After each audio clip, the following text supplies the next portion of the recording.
Julle, ons is vandag hierso by die golfsirkel en ja, ek wil net by die twee manne hierso voor my hoor wat vandag bietjie saam gespeel het.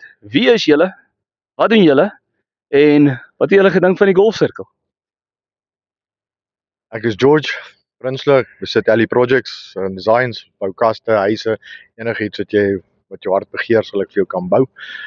So ja, dit is die lyn wat ek in is. Wat dink jy van die golfsirkel? Ja, awesome John.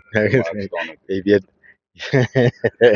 Ja, jy is awesome. Ek sal al van dag 1 af, so jy weet ons nou. Daar's nie 'n beter experience een keer in 'n maand nie. Beter as om die kantoor te sit. Dankie George. Nou is 'n ander ou hierso van julle sal hom dalk ken, maar ek sal dit hy homself voorstel hierso. My naam is Jakkels Vibes. Geheim is uit. Anyway. So, so my naam is Joe. Vir die van julle wat nie weet nie. En kan ek net gou vir jou sê, weet jy hoe lekker is hierdie? Dit is nie net musikante en goed, hier is 'n klomp besigheidsmanne en ek kom agter, mense wil nie net met besigheid doen nie, hulle wil met mense besigheid doen. So die netwerk wat hierso gebou is en ek sien hoe die ouens mos met mekaar praat. So hier is 'n great inisiatief.